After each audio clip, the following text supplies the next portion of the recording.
from North America, but it was adapted and shared, and then it started developing really in South America. It's interesting, no? It's not political, it's not commercial.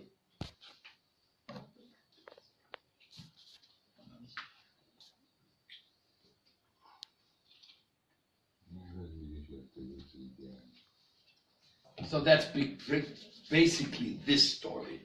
And then we also have a Vrinda magazine. Give me a Vrinda magazine.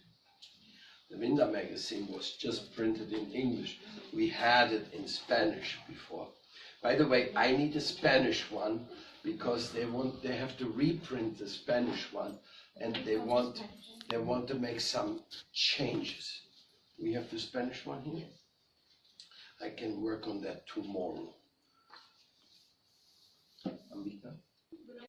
Tomorrow on the way we work on those both to see what we want to change in this magazine for reprint. Now we have a Vrinda magazine in English. The first time that I print anything about the Vrinda family, because I've spent 23 years working for the Vishwa Vaishnava Raj Sabha. I've worked for universal common platform of what I really wanted to do. I wanted to save the image of that what had been presented by my Guru Varga, Bhaktivedanta Swami Prabhupada, Bhakti Rakshita Maharaj, Bhakti Vaibhav Maharaj, that what these acharyas came to give to the world. I wanted to polish the image. You know what that means? Polish the image. Because ISKCON had become very sectarian. And the name of ISKCON in the world is not exactly the best. Even though here in India, it has to be recognized they're doing a spectacular job. The work of ISKCON in India is very, very good. Much better than I expected. And this means something, you know. If I say it's much better than I expected, because we are all from this old ISKCON family, you know. But in the world, the image of Vaishnavas is not that polished, not that respectable. Then inside of the Vaishnavas, then because ourselves, we had been with ISKCON, then we were on our own, then we went to Srila Maharaj. Then again we went on our own when Srila Maharaj died. So we were like kind of floating in the air with our connection. And so I was searching, and I found that Srila Jiva Goswami had actually focused on a platform. We can open the window, the door a little bit, and also this door, so we get a little bit ventilation, and turn on the ventilator there. So I saw that this Vishwa Vaishnava Raj Sabha was designed by Srila Jiva Goswami, and then I looked more and more, and I saw it was actually an organization of pluralism, meaning many gurus and their disciples, and they were working together. There's many examples, and there's actually historical record of that, like Kituri Gram Festival, where many gurus and their disciples met with Chandravaditi, got their spiritual master, who was, by the way, a woman, no? For interest. No?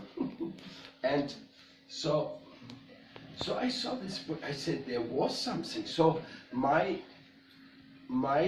feeling was that Vaishnavism should be less sectarian, more united. It should work under an umbrella, but without restricting the individual devotional progress, which is private. You could say that guru-disciple relationship is a privacy, but Guru Shastra Sadhu is a platform of debate, scriptures, even presenting written documents to testify how things should go. Like Jiva Goswami, he left a will how Radha Damodar Mandir should be managed. That will of Jiva Goswami is in the Vrindavan Research Institute. So when Guru, Shastra and Sadhu come together, they talk. When Guru and disciple come together, that is a privacy, that's family issue. So we don't want to enter into this family issue. As a matter of fact, in the Vishwa Vaishnava Rajyabha, there is no Guru-disciple relationship. For those who you don't know,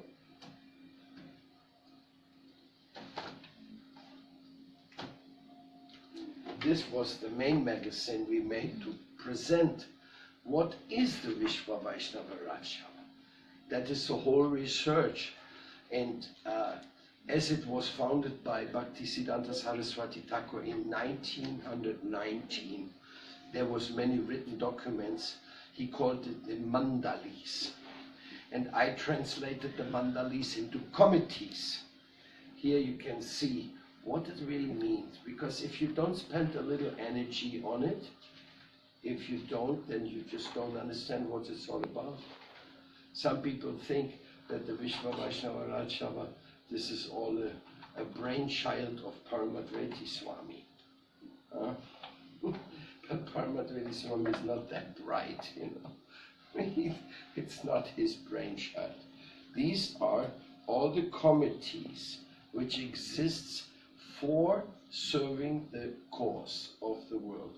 And one of them is Braj Seva Committee, Mayapur Dham Seva Committee, Jagannath Puri Dham Seva Committee, Literature Protection Committee. And there's so many things which one mission alone cannot do. Many missions they're so small, they have 2 books. What do they know about the Vedas? Where do they get the Vedas? Where do they get the Srimad Bhagavatam, Chaitanya Charitamrita? Did they have 2 books or 3 or leaflets? So these little missions, they could not protect the Gaudiya Vaishnava literature, which is very vast. I mean, you're talking here about a minimum of 500 original literatures. And some of them are lengthy, like Garga Samhita. My God, this is like 1,000 pages. So these literature would be lost if they were not protected. So we have the Mayapur Dham preservation, we have the Secular World Committee. That is where the people in the world talk about you and you talk about the world. When the world talks about you and you are not going to listen what they say, it's not good. Like, for example, there's a Parliament of World Religions. That's where the people in the world talk about religions. They talk with each other to find out how to overcome problems and things like that. If you don't go there as Vaishnava, it looks like you're the most arrogant of all the people in the world, because all the other people in the name of God come together, but you're not going because you're more advanced and you don't need them. Something like that. It's not true. Srila Bhaktisiddhanta Saraswati even brought the governor of Bengal to Mayapur, and he was not a devotee. And he wanted that even the governor of the British people come and recognize Chaitanya Mahaprabhu's history. Then you can imagine, if you really look honestly what's going on. Then there's a Siddhanta Guru Varga Dignity Committee. There they discuss what is the right philosophy. You see, Krishna conscious philosophy is very beautiful. There's many, many, many varieties. Just like there's many rasas with Krishna. There's many feelings, many separation, and this is, but sometimes, maybe some discussion. Even Jiva Goswami and Vishwanath Chakravarti, even they had discussion about certain issues. Well, no, not discussion because they were not contemporary, but they were writing on different issues with different ideas. So in Vaishnava life is great spiritual opening, but there must be some committee where you discuss these things. If there's no discussion and everybody in his home says my way or the highway, Hmm? If you say like that, and what if you're wrong? My way is the highway. Hmm? When they say my way is the highway. Yes. Then we have the Audarya Award Committee, which is a committee of recognizing Vaishnavas. Yesterday, we gave the Audarya Award to Subal Chandra Das Babaji. Subal Chandra Das Babaji made maybe 5 acres of land, and he turned it into Gupta Vrindavan. It is so incredible how many statues are there. The whole Gaura Lila, Krishna Lila, Rama Lila, Sampradayas, but all in beautiful statues in a natural setting in Jagannath Puri. We could only say, wow, this is an Audarya Award. Such special contributions have to be recognized. So that's what we created the Audarya Award. Because the Nobel Prize people will never come the way here to give any recognition to what we do. At least not for now. So then we have a newsletter and journal committee. Well, they publish books like this. So this takes money, energy, and I must say, that's why I say in the last 20 years, I never spoke about Vrinda. The people in India don't even know that the Vrinda family exists. Because they always see me talking about WEA. So then we have a Mela and Meeting Committee. Whoa! The Mela and Meeting Committee is now fantastic. We just come from the Chaitanya Mela in Calcutta. 10 days of all Vaishnava groups preaching together for the glory of Lord Chaitanya. Amazing. 10 days with all the beautiful projects. Amazing. The whole Calcutta was in Chaitanya consciousness. Now in Kartik, we will have a 30 days Vrindavan Prakash Utsav of the Vishwa Vaishnava Raja. I mean, these are the you could say accomplishments after 23 years of trying to do this. But this is already organized. And this time it's not organized by us. That's the best thing of it. It's being organized by the members. So the Mela and Meeting Committee, the next meeting is on the 27th in Mayapur in Gopinath Gaudiya Math, 3 p.m. If anybody is in Mayapur at that time for Gopurnima, don't miss the meeting. Then we have a temple adoption committee. That looks after old temples which have been abandoned. Like this one. This was 20 years without seva. Vansi Kunja, Dauji Mandir. We have already adopted so many temples and it's still going on. Adopting means somebody with money who wants to do it.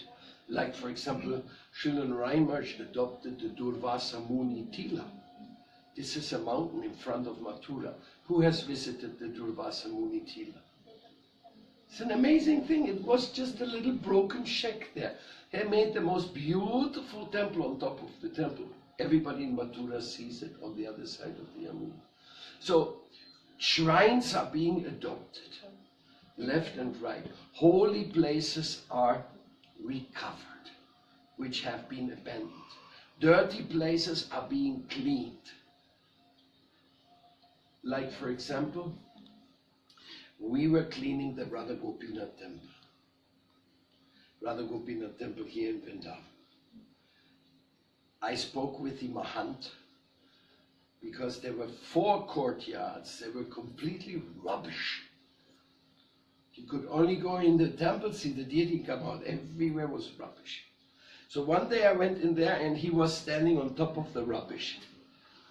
And I said, Maharaj, what are you going to do here with this? I don't know.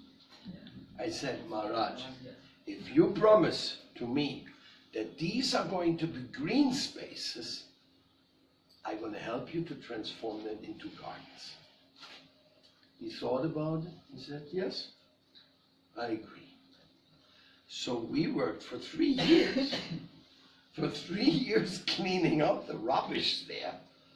Tons and tons and tons and tons of rubbish and making them straight and finding valuable old stones, and then they are like now some kind of rock gardens. Very beautiful. But then we were getting a little bit money. We invested some $10,000 there to have some restoration of the broken building. But we had no money. And all of a sudden what happened, you will not believe it.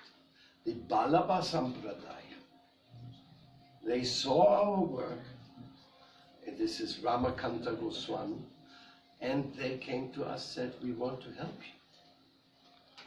So the Balaba Sampradaya, this is a different Sampradaya. This is not Gaudiya Sampradaya. And they renovated the Radha Gopinath Mandir from top to bottom, the Radha Madan Mohan from top to bottom, and the Radha Govindaji temple from top to bottom. They spent much more than $1 million in this restoration. So you can call this was the example of little bird trying to empty out the ocean. We were trying to empty the ocean with our few dollars, and then whoop, they came. So in this way we have seen some improvements. It's okay. Then we have a Vedic art committee, where all those who are in the arts should be promoted and shared, because arts, they are very good for expanding Krishna consciousness, all music, poetry, movie making, call it what you want. Then we have the Relief and Charity Project Committee.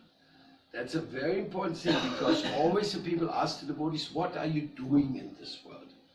You're just sitting in your temple and chanting alone, or you have anything to give to the world? That's why our gurus opened charitably dispensaries in the temple and little thing and little that, but really organized only Bhaktivedanta Swami Prabhupada did the Food for Life program.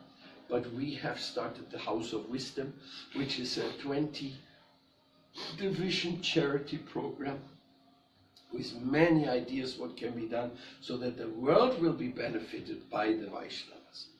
And all this is part of polishing the image of who is Mahaprabhu, who is Krishna, why are they important, why we worship them. People should have a great impression on who are those devotees.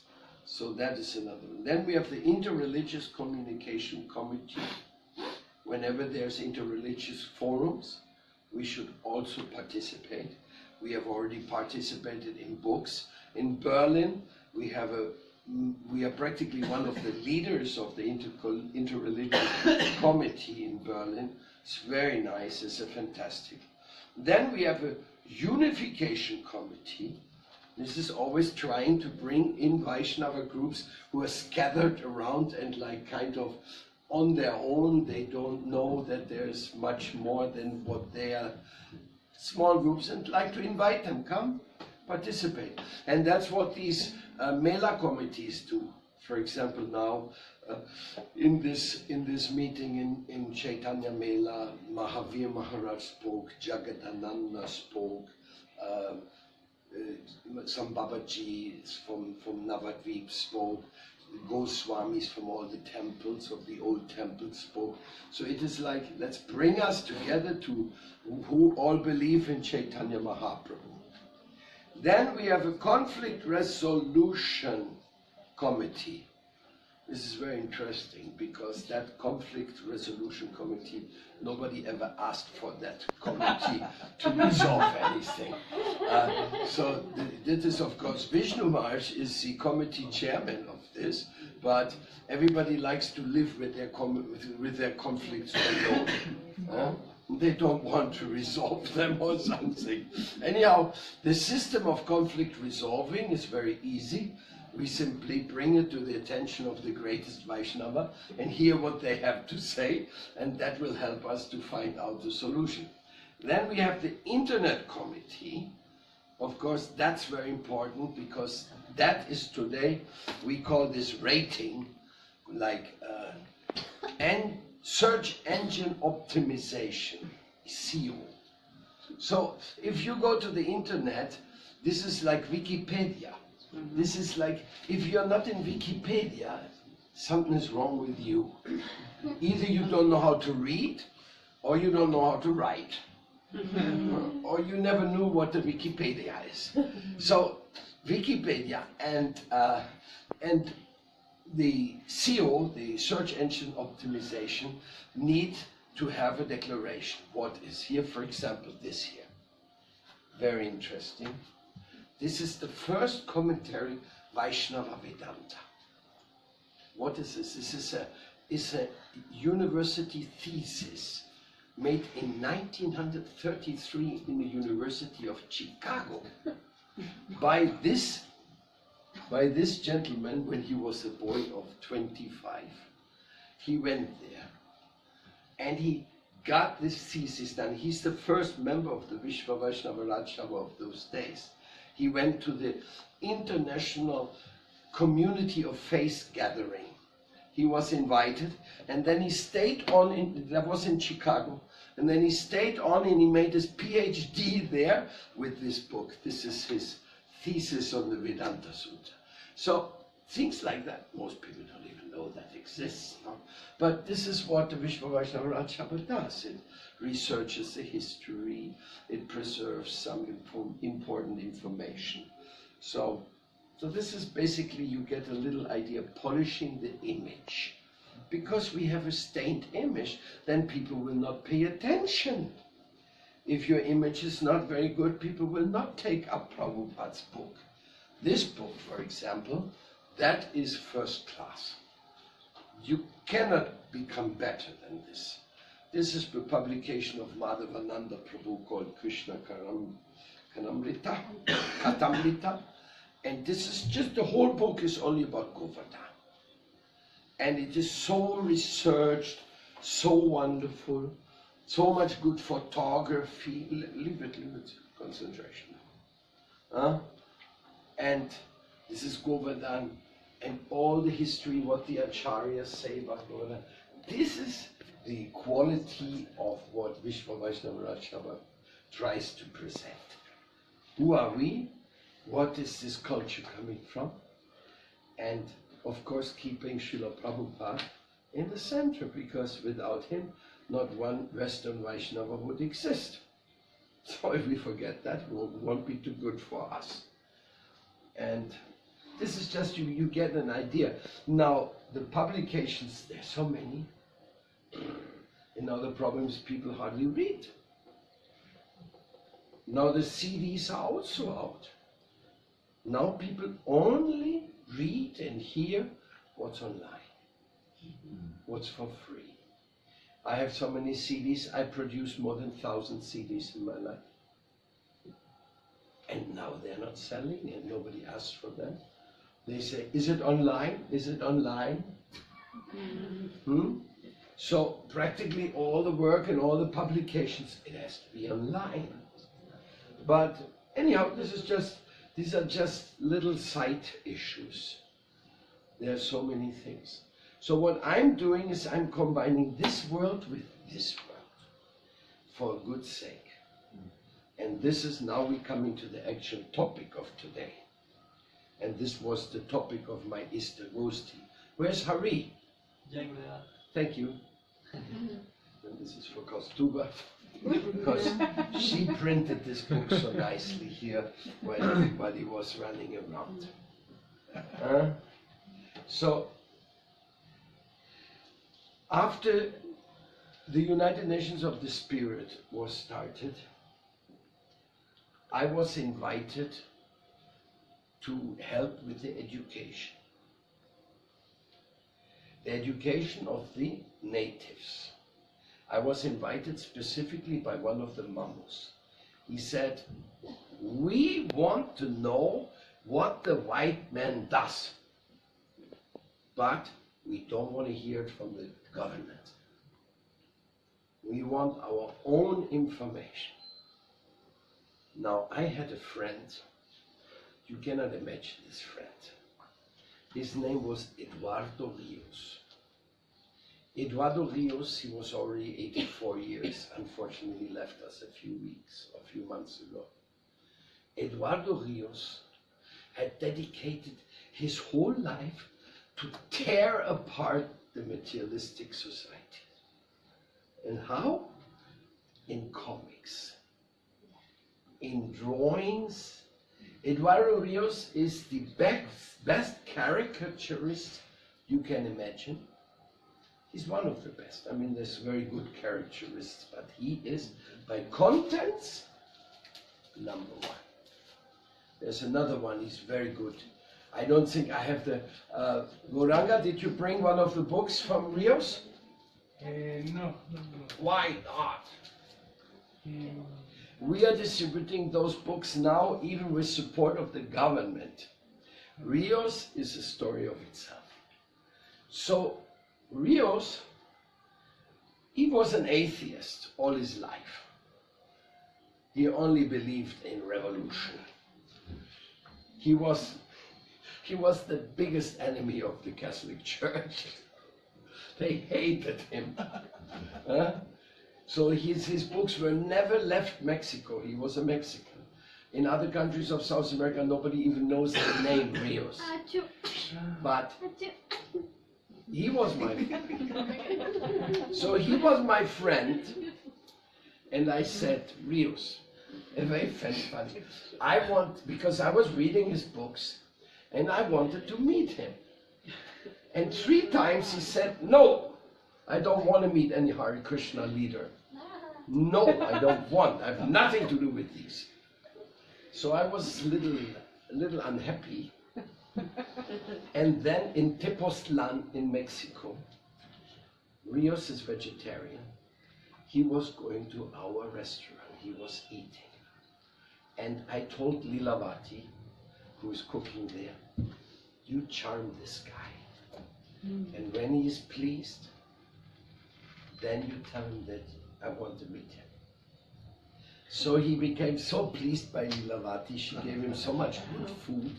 And so one day he said, what can I do for you? And then she said, my guru wants to meet you. So he said, okay then, let it be.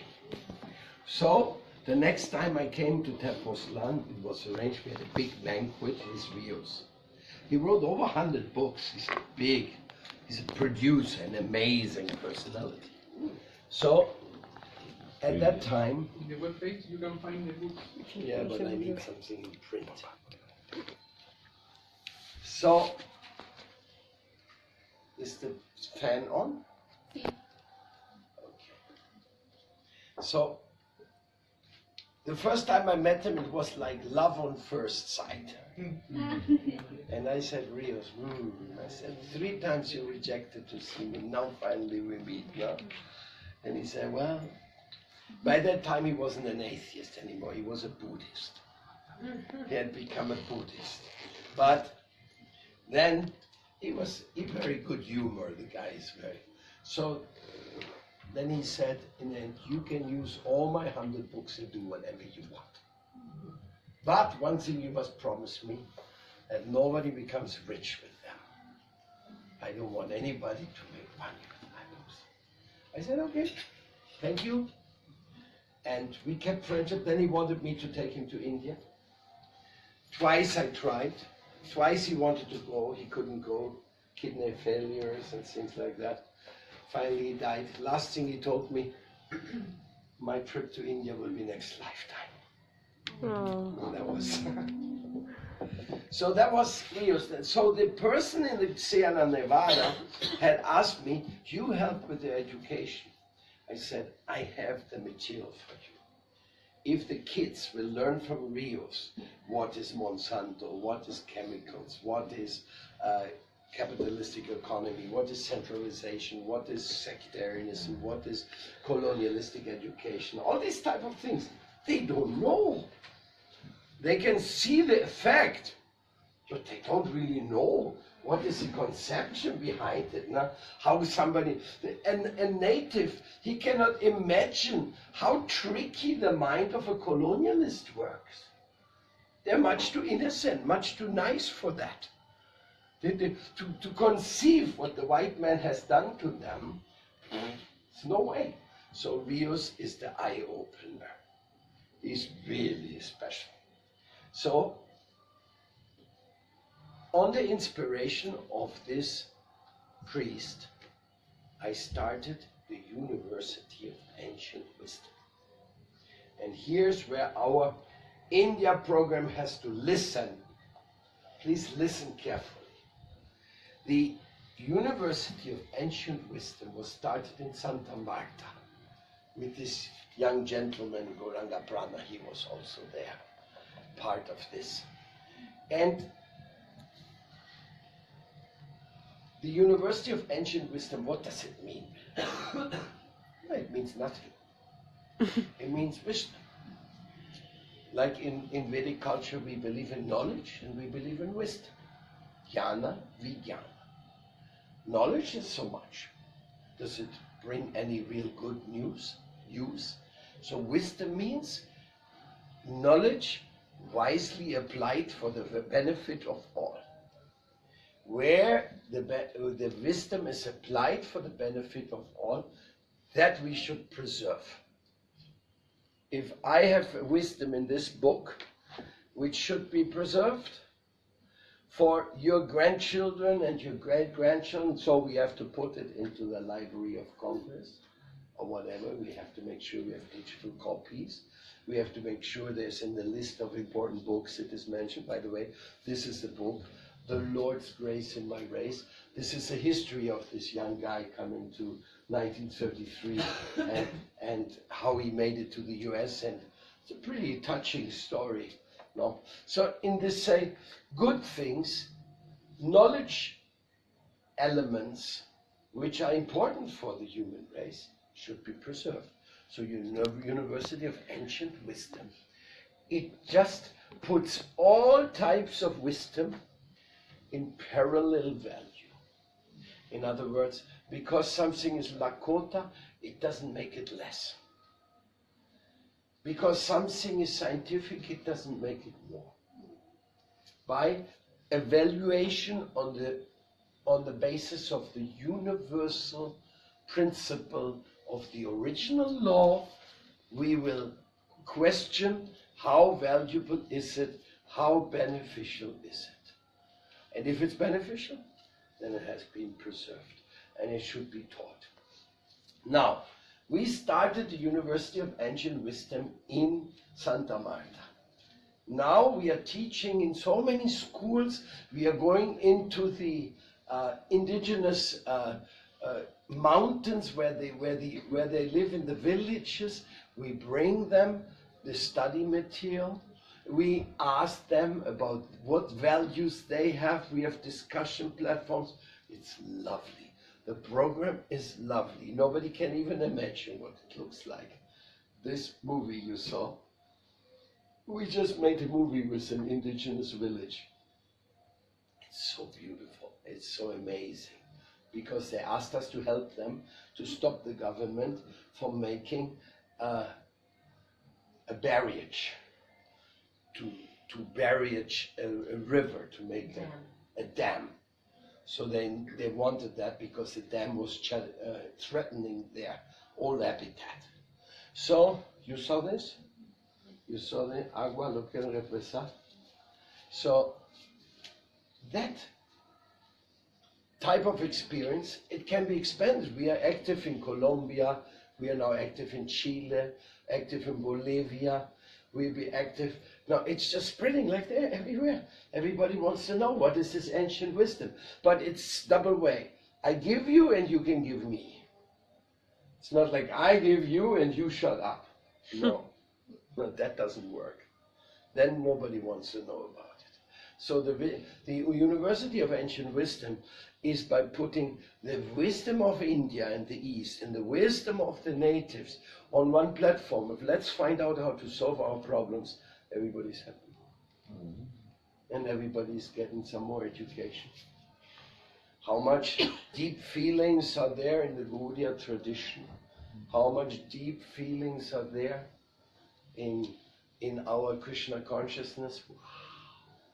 This is unbelievable. So beautiful. But we are taught by Chaitanya Mahaprabhu, Prithiviti Achyadinadaram, Sarvata Prachara Hoivaranam, should take it to every town and village in the world.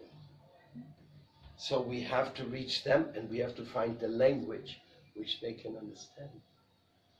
If we just go there and speak in Sanskrit, they think the sermon is coming from these strange people. So we have to learn to sing, to dance, to cook with them, to share with them. And this is the best platform.